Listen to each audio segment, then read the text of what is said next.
In this episode, we'll look at recycling electrical waste and batteries, while Tanya cycles the Ring of Kerry. But first, we visit a river catchment in Teagasc, where farmers work together with Teagasc.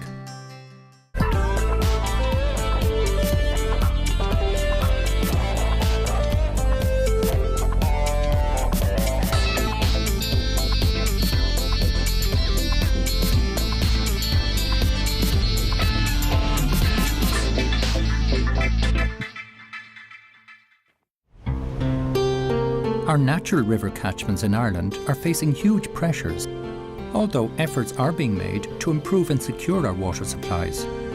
If we don't address our many water quality pressures right now, we'll soon be facing major contamination problems that will cost us billions to repair retrospectively. For years, farming practice has been getting a bad rap where water quality is concerned. It has been accused of causing the majority of our water contamination problems by excessive spreading of nitrogen and phosphorus fertilizers.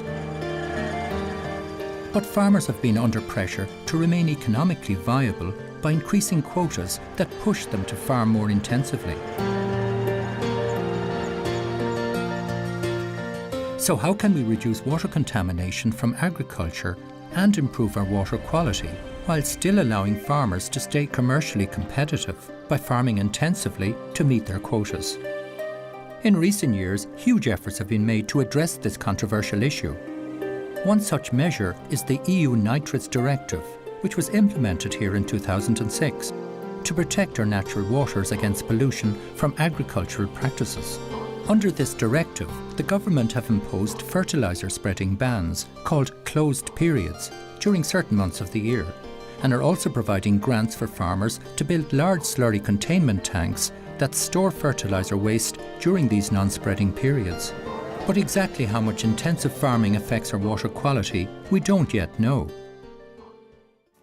Teagasc have been running a river catchment testing project across Ireland that will finally answer some of these questions.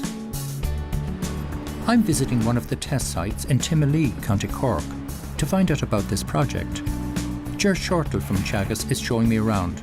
Ger, tell us about the monitoring programme you're carrying out here. It's a joint programme between research and advisory within Teagasc, and what it's looking at is water quality in intensively farmed areas of the country. And what we're trying to do is to evaluate the package of measures that was brought in under the Nitrates Directive that farmers have implemented, and we're trying to show that these measures are having an effect, a positive impact on water quality in the catchments. So why did you choose this area here near Teagasc? This catchment really represents the most intensively farmed part of the country, and so it represents, if you like, one end of the spectrum in terms of intensity in Irish farming. So how many farmers are involved and how much land? There's about 800 hectares in the catchment, so we're concentrating on working with about 20 farmers who farm the bulk of the catchment. The majority of those will be dairy farmers. So what do you expect will be the benefits from this? What we're trying to get out of this study is a better understanding of the dynamics, if you like, of nutrients in an agricultural catchment. It's taken the study of nitrogen and phosphorus movement away from the laboratory and putting it into a real-life scenario in a catchment. And that gives us a lot of power to fill in the gaps in knowledge between when the nutrient is put on the land, which could be put on from a fertiliser source or from the animals depositing them themselves or from slurry spreading, and what happens in the continuum from when it lands on the field to when the water leaves the catchment. And if there's some load of nutrient leaving the catchment via the water, we want to just better understand how that happens. And it's from a position of knowledge then that you can work towards maybe solving any issues that do arise. So how does it work? This is what we would call our bankside analyzer, and what it's doing is it's constantly taking water from the river, pumps it into this tank, right, and it's from this tank that we take samples. What are you measuring here? We're measuring all the water flowing past in the little river behind, but also the quality of that water as it flows past. And the main piece of machinery you see there operating now, that's called a phosphax unit, and what that's measuring is the phosphorus content of the water. And in the tank there's also a probe which measures the nitrate content of the water. So this is every 10 minutes, right through the night, every day? Yeah, 10 minutes, 24/7, 365 days a year. So what other types of monitoring are you doing here?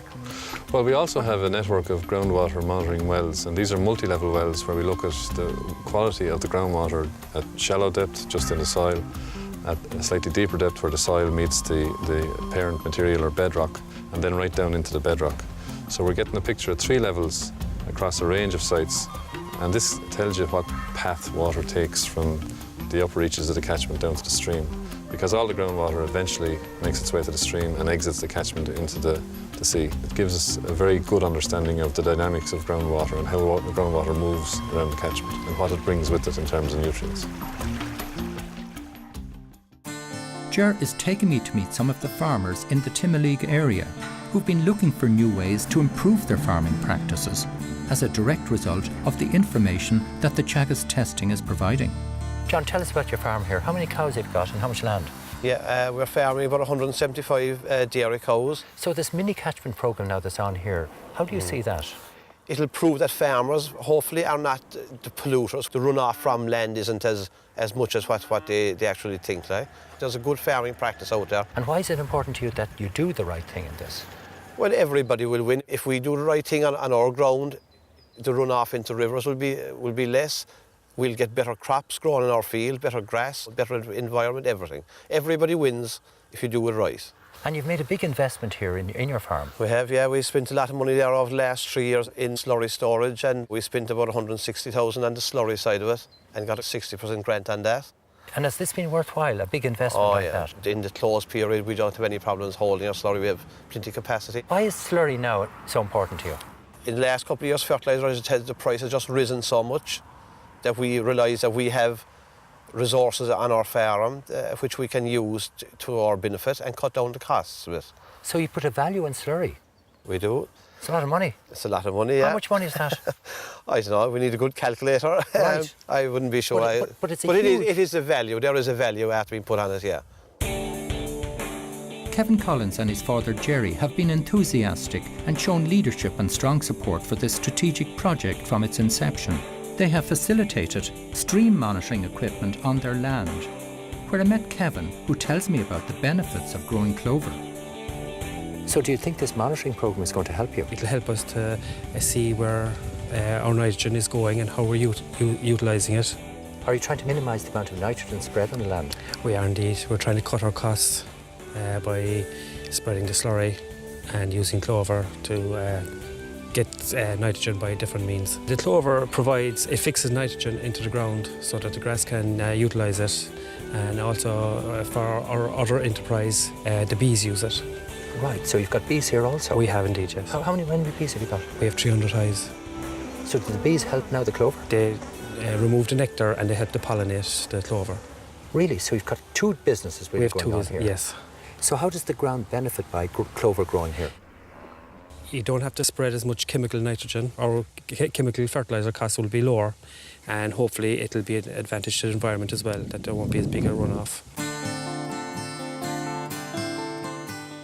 My next port of call is the farm of Colin Bateman.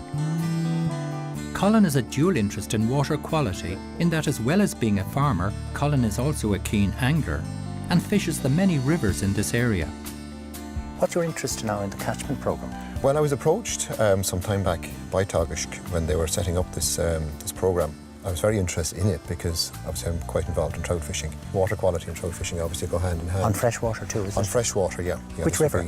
It's on the Arrigadine. It flows into Teagasc, and I've been involved in the club there since I was a young guy. So I was very curious to see what was going to happen with this. And will this study now kind of show up some of these issues? If this will give definite indications as to where the problems are, and if there's things still to be tidied up in farming, well and good, it'll identify them. But there are other sources of pollution as well, which lead to difficulties. Agriculture isn't alone in causing problems. Teagasc is just one of 6 monitoring sites around the country. The other clusters are testing different farming practices on various land types. Together, all the sites represent a detailed cross-section of farming enterprises and practices found in Ireland. What's important about this project is that it will finally give us exact data about how much agriculture contributes to water contamination and to its cause.